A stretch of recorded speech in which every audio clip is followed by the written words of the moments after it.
Hello guys, Ate Guard Rachel here. Welcome back to my YouTube channel.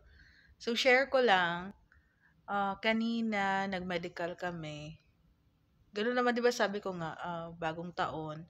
Dami naming activity. So nandyan yung nag-renew ako ng license, tapos nag-training kami ng Sibas Track. Tapos kumuha ng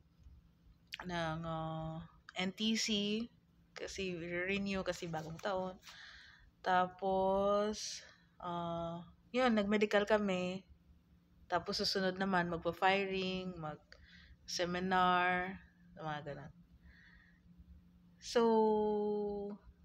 yun nga, speaking of medical, so yung buong week namin, medyo health conscious kami sa mga kinakain namin kasi baka lumabas doon na high cholesterol, mga ganon-ganon.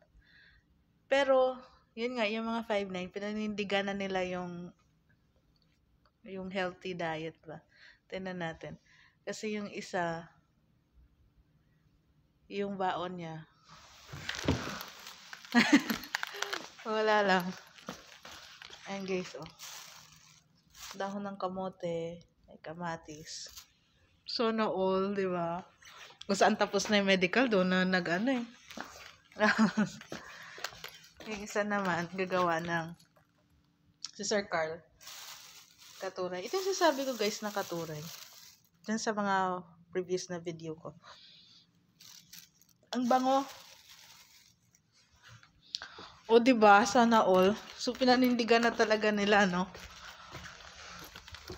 Tapos ako naman, kasi nga, so di ba nag-fasting kami kagabi? Tapos, so after ng duty, nagdiretso kami medical. Tapos natapos kami siguro mga 9:30 na or mga 10. So nagkayayaan kami na kumain sa Mang Inasal. Tapos natulog ako pag-uwi. Tapos pasok na naman ngayon. So parang busog na busog pa ako. So mag-IF na naman ako, intermittent fasting. So, 'di ba? Ang galing lang, no? Wala lang. Yan lang, share ko lang. So, yan lang guys. Thank you so much for subscribing and for watching my videos. Yan, wag sana kayong magsawa na suportahan ng inyong Ate Guard TV. Ayan, meron din akong Facebook page, Ate Guard TV din. Yan. Thank you so much guys. I love you.